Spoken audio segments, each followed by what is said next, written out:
Ísákì ẹ̀rù rẹ̀ ni mo bà o ọlọ́run Jákọ́bù tí í ṣe ọlọ́run Ísírẹ́lì ẹ̀rù rẹ̀ ni mo bà o ẹ̀rù jẹ́jẹ̀jẹ̀ tó pa Fáráò lára bàbá mi ẹ̀rù tí ò ṣe é wò lójú. Ọlọ́run mi oṣù bàrámàrẹ́ o Ọlọ́run mi àwàwàwọ́ Olódùmarè oṣù bàrámàrẹ́ o tó gbé Fáráò mi létí Òkun Pupa. jìnnìjìnnì láàbò ayé Bàbá mi o. ẹrù jẹ́jẹ̀jẹ̀jẹ̀ o Ó dẹ̀tẹ̀ bo Míríámù. àràbàríbitì o àárìbìrà bàtà Nítorí Mósè. àrà tó sán ní ọ̀run Bàbá mi tí o. ayé mi títí àrà wá àrà wò ó olóhùn àkùrẹ́ o Dáfánì àti Ábúráhámù. omi mi tó milẹ̀ ayé kìjikìji Nítorí wọ́n ríran ṣẹlẹ̀ ọ̀rọ̀gọ̀ jígọ̀ bàbá àwọn ẹrú àdáná bínú jó àdáná bínú jẹ ẹ̀kẹ́rì nínú iná iná tẹríba fún bàbá iná tó jó ìgbà. ọpẹ́ la mà tún mú wá lórí ètò wa ní ti ìrọ̀lẹ́ yìí o ètò wa ètò yín níbi tí a ti máa ń yànnàná àwọn àkòrí tó bá dàbí pé kò yéèyàn tó nínú bíbélì rédíò wa 91.5 FM tó kalẹ̀ sí Ìlókun la ti ń ṣe ètò yìí lọ́sọ̀ọ̀sẹ̀ bí eléyìí níbi tí àwọn ìránṣẹ́ Ọlọ́run tán ti máa ń wá láti wá fẹ ojú bíbélì fún wa ká lè rí dáadáa kí ló sọ ń bẹ̀. Ìwálẹ̀jìn lórúkọ ètò yìí ń jẹ́ o orúkọ tèmi náà ni Florence Àgùnbíadé a tún ti wà ní orí ètò yìí ní ti òní bó nílé ìjọsìn lọ́hùn-ún ọpẹ́ mà ní fún Ọlọ́run ọjọ́ òní náà ni Sunday tó tún kẹ́yìn ní oṣù September àti tún wọ bàbàbà lọ náà nìyẹn October tún máa kọjá ojú wa náà là á ṣe November náà a tún lò tán ni December a tún lò tán a tún á wọ January 2022 bá mi a ti wà lórí ètò ní ti òní níbo la fẹ́ wò gan-an lónìí ìwé onídàájọ́ la mà fẹ́ wò onídàájọ́ orí 11 bóyá ìránṣẹ́ Ọlọ́run tán bá fẹ́ kà wọ́n lè bẹ̀rẹ̀ láti ẹsẹ̀ 20 láti ẹsẹ̀ 30 ṣùgbọ́n ibi tá a fẹ́ wò gangan òun ní ẹsẹ̀ 39 tó wí pé ó sì ṣe ní òpin oṣù kejì ó sì padà wá sọ́dọ̀ bàbá rẹ̀ ẹni tí ó ṣe sí i gẹ́gẹ́ bí ẹ̀jẹ̀ rẹ̀ tí ó jẹ́ òun kò sì mọ ọkùnrin ó sì di ìlànà ní Ísírẹ́lì pé kí àwọn ọmọbìnrin Ísírẹ́lì máa lọ ní ọdọọdún láti pọ̀n réré ọmọbìnrin Jẹ́fítà ará Gíleádì ní ọjọ́ 4 ní ọdún gbogbo alámọ̀tàn yẹn bàbá ń lọ sójú ogun ní tóun bá ti lọ láyọ̀ tóun dé láyọ̀ ẹni tó bá ti kọ́kọ́ ṣáájú tó wá kí òun tóun pàdé òun náà lòun á fi dúpẹ́ fọlọ́run láì fọ̀rọ̀gùn bó ṣe tójú ogun dé ó sì jẹ́ ó ṣẹ́gun tòótọ́ ló bá dé látòjú ogun o nígbà tó sì máa dé ọmọ rẹ̀ gan-an obìnrin rẹ̀ ló lọ pàdé rẹ̀ lẹ́nu ọ̀nà ó di dandan kó mẹ́jẹ Ọlọ́run ṣe sì wá rí àfìgbà tó dẹ̀ lọ o tó lọ mú ọmọ obìnrin yẹn tó fi rúbọ sí Ọlọ́run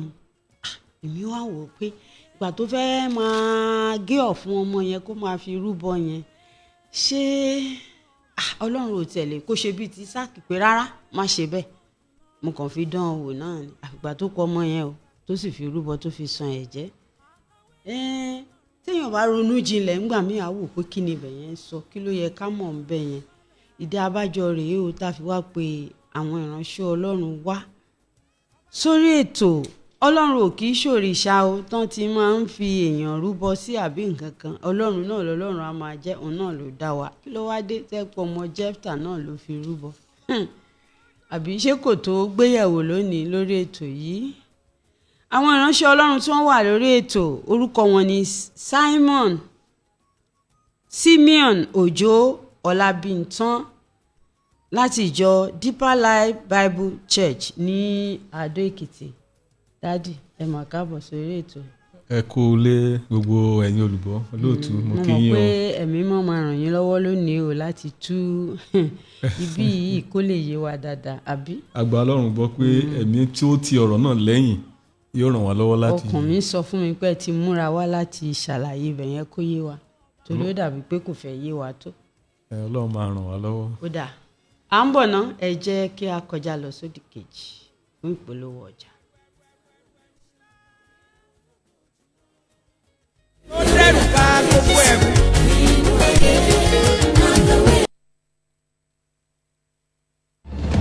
Shepherd International College offers a broad-based curriculum that maximizes every child's individuality and creativity to set the pace for lifelong success. The environment is learning compliant with up-to-date classrooms, equipment, and laboratories. That's why Shepherd constantly produces award-winning champions, including the winner of the Ekiti State Governor's Challenge Quiz Competition and the runner-up in the Mike Okonkwo Essay Competition nationwide, and some of the top scores in JAMB UTME. The boarding facility at Shepherd International College is top-notch with major upgrades in the students' living conditions. So come, join the train of serial winners who have allowed Shepherd play a leading role in their success stories. Admission for the next academic session is going on into JSS 1 to SS2. Forms are available at Shepherd International College, Shepherd Road, Shije Ajibamidele, Omission Jano at Ado Ekiti. Telephone 0706 669 2700. Shepherd International College, in pursuit of academic and moral excellence.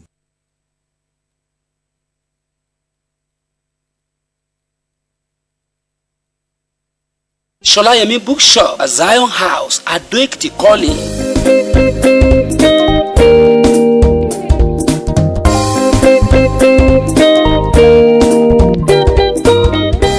For your effective study of God's Word, Zion House, located opposite School of Nursing at Ado Ekiti, is there for you. Study Bible of different versions in English and Yoruba, stationery, Christian novels by different writers, gift items, handbells, Christian tracts, motivational children literatures, teaching aids and instructional materials. You can equally buy your pure honey, sea salt, shoes and sandals for children and adults. Patronize Zion House today and your life will not remain the same in every aspect of life. For more information, call 081-4560-7823. Once again, 081-4560-7823. Announcer Management.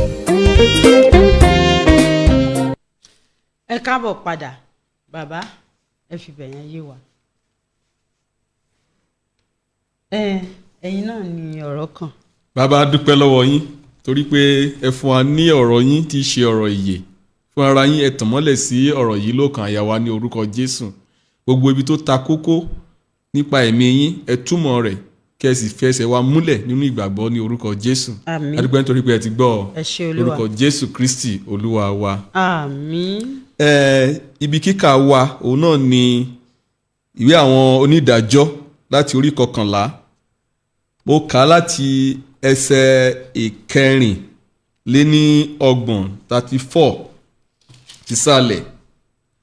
Jẹ́fítà sì bọ́ sí ilé rẹ̀ ní Mispe, sì kíyèsí ọmọbìnrin rẹ̀ sì jáde wá ìpàdé rẹ̀ tí òun ti tíḿbìlì àti ijó. Òun nìkan sì ni ọmọ rẹ̀, lẹ́yìn rẹ̀ kò sí ọmọkùnrin tàbí ọmọbìnrin. Ó sì ṣe nígbà tí ó rí i, ó fa aṣọ rẹ̀ ya, ó sì wí pé, yéè ọmọ mi, ìwọ rẹ̀ mí sílẹ̀ gidigidi. Ìwọ sì lé ọ̀kan nínú àwọn tí ń yọ mí lẹ́nu, nítorí èmi ti ya ẹnu mi sí Olúwa, èmi kò sì lè padà. Ẹsẹ̀ 36. Ó sì wí fún un pé, bàbá mi, ìwọ ti ya ẹnu rẹ sí Olúwa, ṣe sí mi gẹ́gẹ́ bí èyí tí ó ti ẹnu rẹ jáde, níwọ̀n bí Olúwa ti gbẹ̀san fún ọ lára àwọn ọ̀tá rẹ, àní lára àwọn ọmọ Ámónì. Ó sì fún bàbá rẹ̀ pé, jẹ́ kí a ṣe nǹkan yìí fún mi, jọ̀wọ́ mi ní oṣù 2, kémi kí ó lọ, kémi kí ó sọ̀kalẹ̀ sórí òkè, kémi kí ó lè sọkún nítorí ìwà wúńdíá mi, èmi àti àwọn ẹgbẹ́ mi. Òun sì wí pé lọ. Ó sì rán lọ níwọ̀n oṣù 2, ó sì lọ, àti òun àti àwọn ẹgbẹ́ rẹ̀.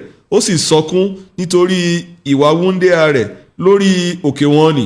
Ó sì ṣe ní òpin oṣù kejì, ó sì padà wá sọ́dọ̀ bàbá rẹ̀, ẹni tí ó ṣe sí i gẹ́gẹ́ bí ẹ̀jẹ́ rẹ̀ tí ó ti jẹ́.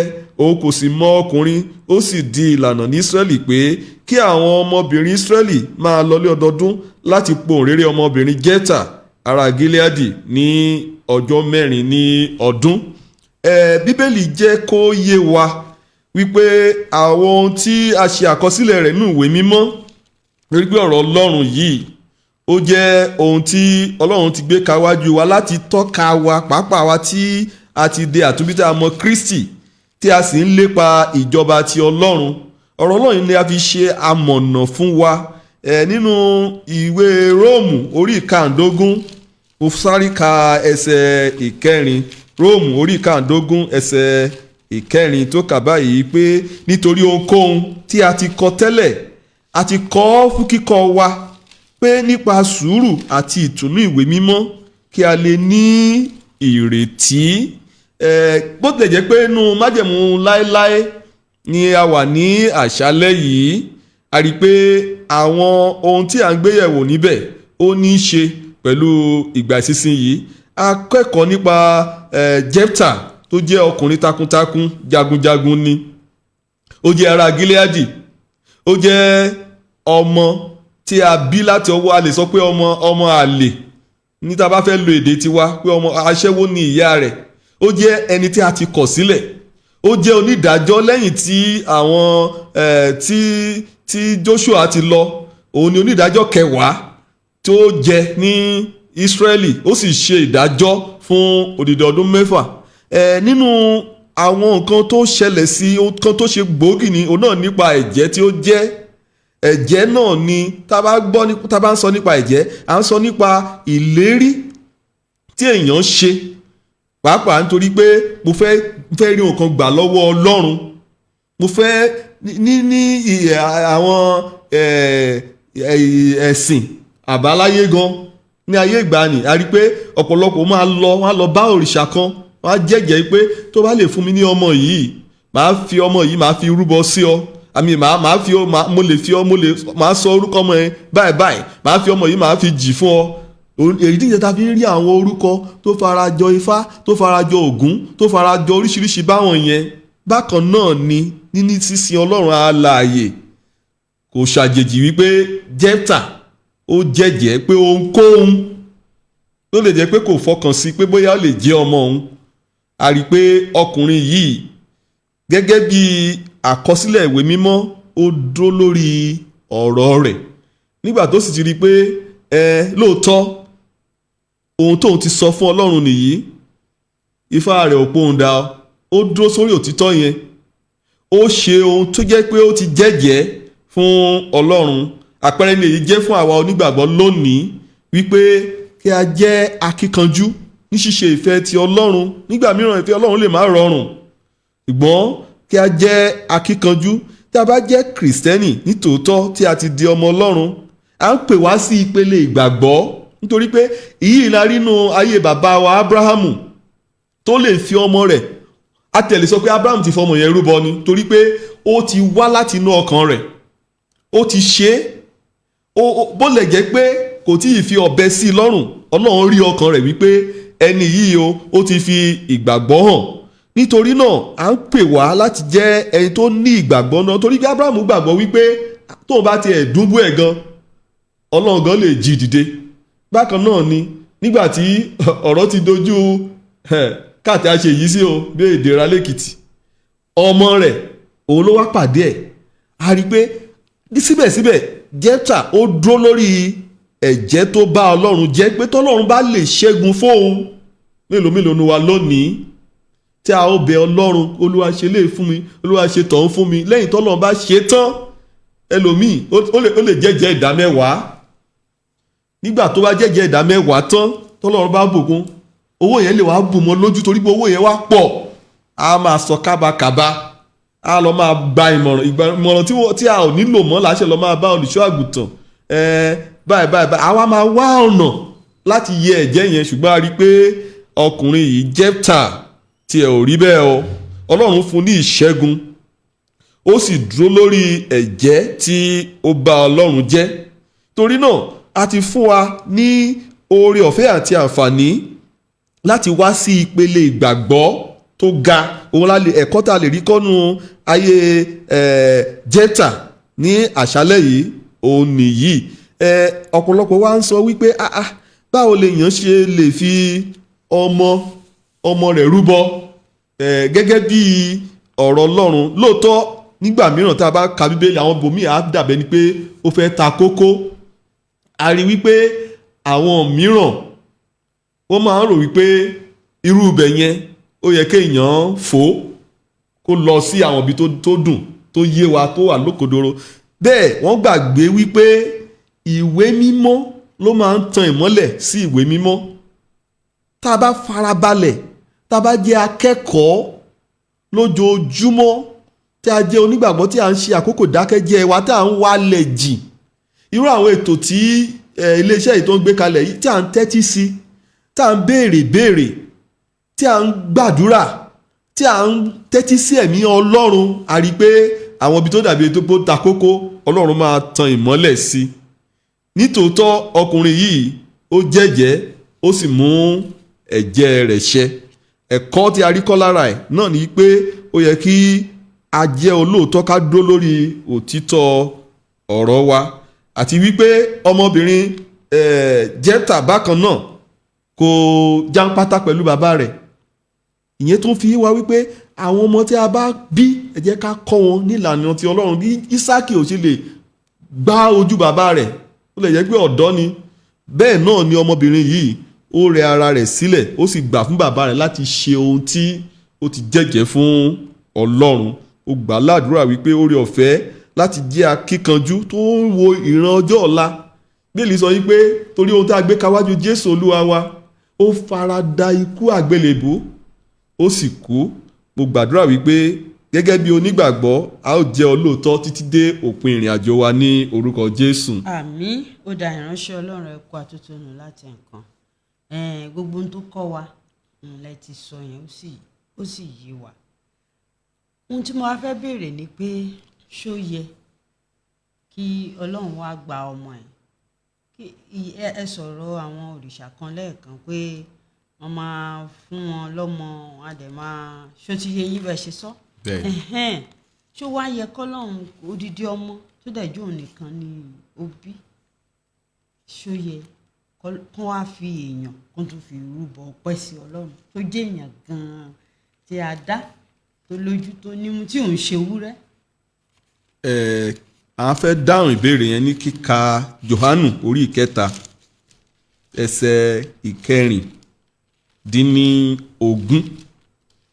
Nítorí pé ọmọ Jẹ́fítà tá à ń sọ nípa rẹ̀ yìí ó ṣe iyebíye lójú wa nítorí pé òun nìkan ló bí.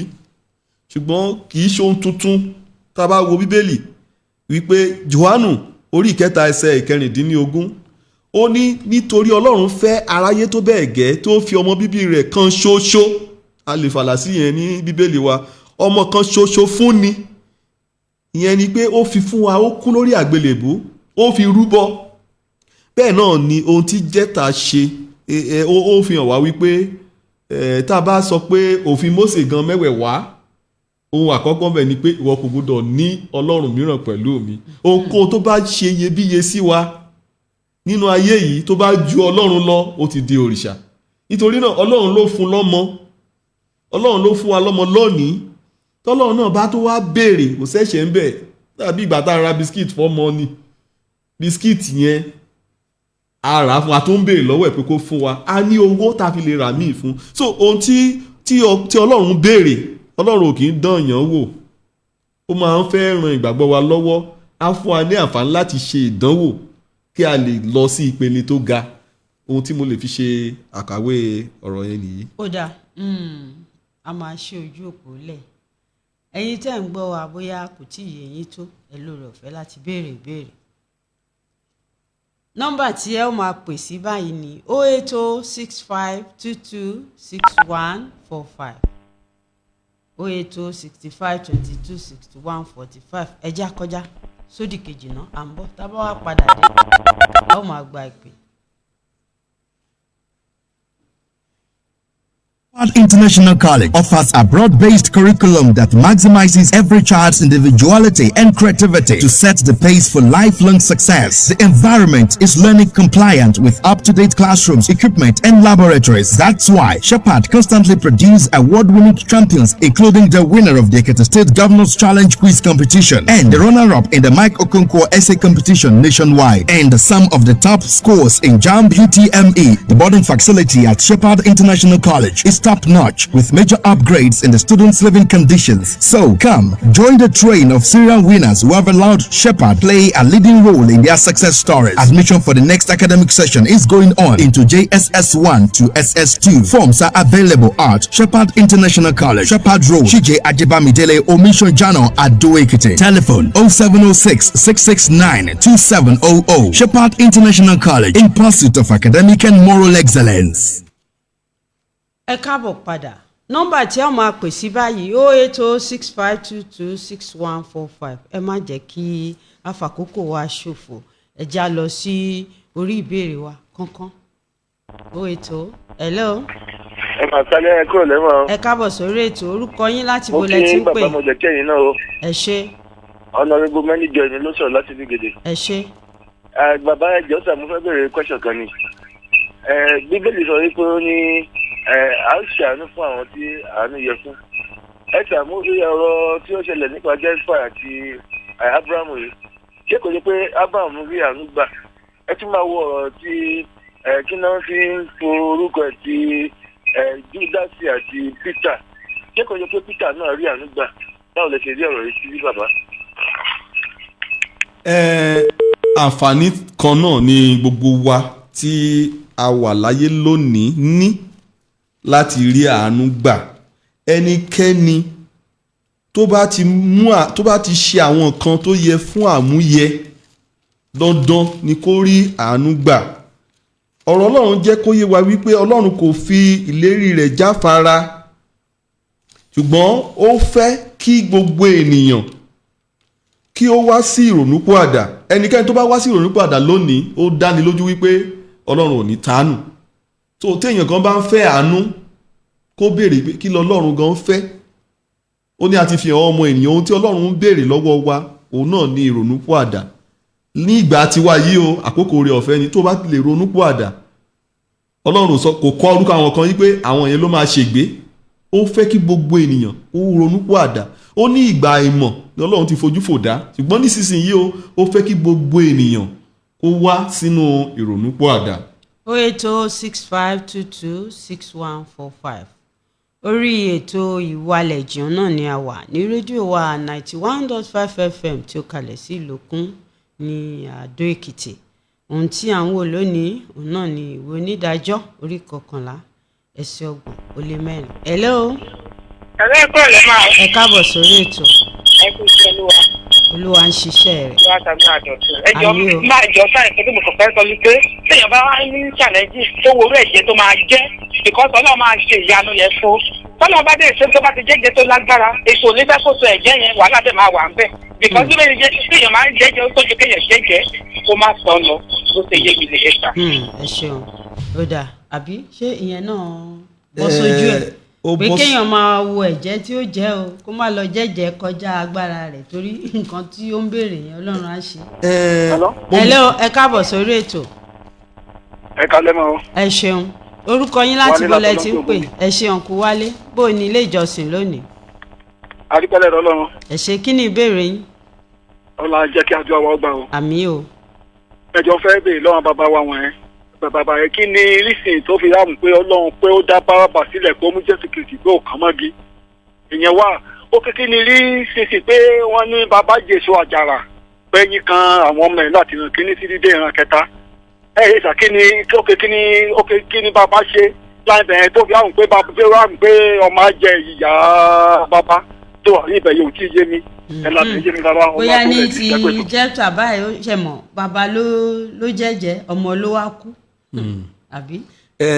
Nǹkan tí mo fẹ́ kí ó yé wa pàápàá ìbéèrè tí àwọn arábìnrin wa béèrè ṣáájú nígbà mìíràn a máa ń hello ẹ káàbọ̀ sórí ètò ẹ sáré béèrè yẹn káwọn dáhùn ẹ̀. ìbéèrè tí mo fẹ́ béèrè ni pé jẹ́ni ní ṣọ́ọ̀ṣì ẹ̀kọ́ tá a kọ́ ni ìdáríjì ẹ̀jẹ̀ irú ẹ̀jẹ̀ wo ni èèyàn lè ṣẹ̀ tí ò lè ní ìdáríjì lọ́dọ̀ Ọlọ́run. ọ̀dà bàbá ẹ dáhùn méjèèjì yẹn pọ̀. ní ọ̀pọ̀lọpọ̀ wa la ti ń ṣe ìdájọ́ Jẹ́fítà yìí gan pé ẹ̀jẹ̀ tó jẹ́ yẹn gan ó ti kọjá agbára ẹ̀ ṣùgbọ́n tá a bá fẹ́ wo ìwé mímọ́ kì í ṣe ẹsẹ̀ kan lákan sá máa kà ká tó dé ẹsẹ̀ ìkẹrìnléníọgbọ̀n yẹn ní onídàájọ́ orí 11 ẹ jẹ́ ká wo ẹsẹ̀ ọgbọ̀n gan fúnra rẹ̀ ó ní Jẹ́fítà sì ká tó dé ẹsẹ̀ 19 ó ní nígbà náà ni ẹ̀mí Olúwa bà lé Jẹ́fítà ọ̀pọ̀lọpọ̀ wa la máa sọ pé ó kàn jẹ́jẹ́ bí aṣiwèrè ni kì í ṣe jẹ́ aṣiwèrè. ṣùgbọ́n ṣé Jẹ́fítà gan ò jẹ́ apànìyàn ní tó ṣe yẹn tó bá jẹ́ yéèsì ṣáà ní. kì í ṣe pé ó pààyàn ara àṣìṣe wa náà ni pé a rò wípé ó wá mú ọ̀bẹ ó dúró ọmọ yẹn tá a bá fẹ́ dáhùn sí yẹn ẹ jẹ́ ká bá lọ wo ẹ̀kọ́ ọ̀rọ̀ Ọlọ́run nínú Lẹ́fítíkù àti Deuteronomy a rí wípé níbẹ̀ Ọlọ́run ti kìlọ̀ fún àwọn ọmọ Ísírẹ́lì pé wọn gbọ́dọ̀ yọ pa ènìyàn pé wọ́n fọmọ wọn lanú iná kọjá pọ̀ ọmọ wọn ń kú ìyí tó farasin bẹ̀ tí ọ̀pọ̀lọpọ̀ tí mo ti expect pé àwọn èèyàn máa béèrè náà ni wípé báwo ló ṣe pa ọmọ yẹn báwo ló ṣe fi rúbọ ìrúbọ yẹn ó dàbí ìgbà tí Hánà wá sọ́dọ̀ Ọlọ́run lẹ́yìn ìpọ́njú àìtètè rọ́mọ bí tó dẹ̀ jẹ́jẹ́ fún Ọlọ́run pé ọmọ ó máa fi fún Ọlọ́run ìgbà tó dẹ̀ bímọ yẹn tó dé pé ọmọ ti tó gbà kúrò lẹ́nu ọmú ó lọ yọ̀ǹda ọmọ yẹn ó lọ fi jì fún Ọlọ́run irú kan bẹ́ẹ̀ yẹn náà ni Jẹ́fítà ṣe Jẹ́fítà ò dún bú ọmọ ẹ̀ Jẹ́fítà dẹ̀ ní nǹkan tó ṣe ni pé ọmọbìnrin yẹn lọ́mọ kan ṣo tó ní tó yẹ pé tó bá bímọ orúkọ Jẹ́fítà máa tẹ̀síwájú gbọ́n tí Jẹ́fítà ṣe ni pé ó fi òpin sí gbogbo ìran tiẹ̀ níbẹ̀ yẹn nípa wípé ọmọbìnrin yẹn tó jẹ́ wúndíá bó ṣe máa jẹ́ wúndíá nìyẹn ó fi tọrẹ fún Ọlọ́run á dẹ̀ wà nílé Ọlọ́run gẹ́gẹ́ bí àṣà àwọn Ísírẹ́lì á wà ń bẹ̀ títí ọjọ́ ikú yà á máa sin Ọlọ́run kò ní mọ ọkùnrin kò ní ṣe ìgbéyàwó nígbà mìíràn gan tí èèyàn gan bá jẹ́jẹ́ torí ọ̀pọ̀lọpọ̀ àwọn èèyàn máa ń sọ wípé ẹ̀jẹ̀ aṣiwèrè kì í ṣe ẹ̀ṣẹ̀ ajé aṣiwèrè tá a bá tún lọ sínú òfin yẹn náà ní Lẹ́fítíkù àti Númérì Ọlọ́run ti sọ fún àwọn ọmọ Ísírẹ́lì nígbà tí èèyàn bá jẹ́jẹ́ tó jẹ́ pé ẹ̀jẹ̀ yẹn gan ó lè sọ́dowó ó lè monetize ẹ̀ ó lè sọ pé. kódà ẹ ti dáhùn yẹn bàbá torí àkókò wa irú ẹ̀ṣẹ̀ wo lèèyàn wá lè dá ọkọ Ọlọ́run má dáríjì yìí. nípasẹ̀ oore ọ̀fẹ́ Ọlọ́run ní ìran tiwa yìí ní àǹfààní tí a ní gbogbo ẹ̀ṣẹ̀ ló ní ìdáríjì torí pé nígbà tí a bá gba ìdáríjì ẹ̀ṣẹ̀ tá a bá jẹ́wọ́ ẹ̀ṣẹ̀ wa fún Ọlọ́run a rí wípé Ọlọ́run máa dáríjì wá nípa ọ̀nà wo la máa fi bẹ̀bẹ̀ fún ìdáríjì ẹ̀ nípa ìrànlọ́wọ́ ẹ̀mí mọ́ Ọlọ́run ni ẹ̀mí Ọlọ́run tó bá ẹ sọ̀rọ̀ wípé apànìyàn ni ẹ lọ ronúpìwàdà ṣùgbọ́n nǹkan tó wá lè mú kí èèyàn má lè rí ìdáríjì ìgbà ni pé tó bá ti lọ bẹ́gi dí ọ̀nà ẹ̀mí mọ́ yẹn tó wá dojújà kọ ẹ̀mí mọ́ nǹkan tó yẹ kó lọ fà á lé Ọlọ́run lọ́wọ́ tó yẹ kó sọ fún pé báyìí lèèyàn ṣe ronúpìwàdà tíru ẹnìyẹn bá ti ṣerú yẹn a jẹ́ pé ó ti dé ọ̀nà mọ́ ara rẹ̀ a ò ní ṣẹ̀sí ẹ̀mí mọ́ lórúkọ Jésù. àmì o tó bá kọ̀ tí ò ronúpìwàdà náà lẹ̀ṣẹ̀ tí ò ní ìrònúpìwàdà ṣùgbọ́n àbí kì í ṣe ohun tẹ́ ń sọ nìyẹn tẹ́mi mọ́ ní kó máa bọ̀ tó kọ̀ tó tún gbógun ti ẹ̀mí mọ́ yẹn gan kò sọ́nà míì tá a fi gbà á là ṣùgbọ́n kò sí ẹ̀ṣẹ̀ kankan tí ò ní ìrònú. ẹ ṣeun ó wá wù ní ká jẹran pẹ́ lẹ́nu òǹfọ̀nà fún òjẹ́ mọ̀ pé àwọn èèyàn wa wọ́n sì fẹ́ máa pè á lè gba ìpè mọ́ torí àkókò wa ti lọ. àwọn ìránṣẹ́ Ọlọ́run Simeon Òjó Ọlábìntán láti ìjọ Deeper Life Bible Church àwọn náà ni wọ́n ti ń sọ̀rọ̀ Ọlọ́run fún wa láti ẹ̀kan ibi tá a wò ẹ sáré sọ nọ́mbà yín bóyá wọ́n sì rá àwọn tá a fẹ́ pè yín. 080-339-72172 mo tún lo àǹfààní yìí láti pè wá sí ìsọjí àgbáyé tó ń lọ lọ́wọ́ Deeper Life. àkókò wa ti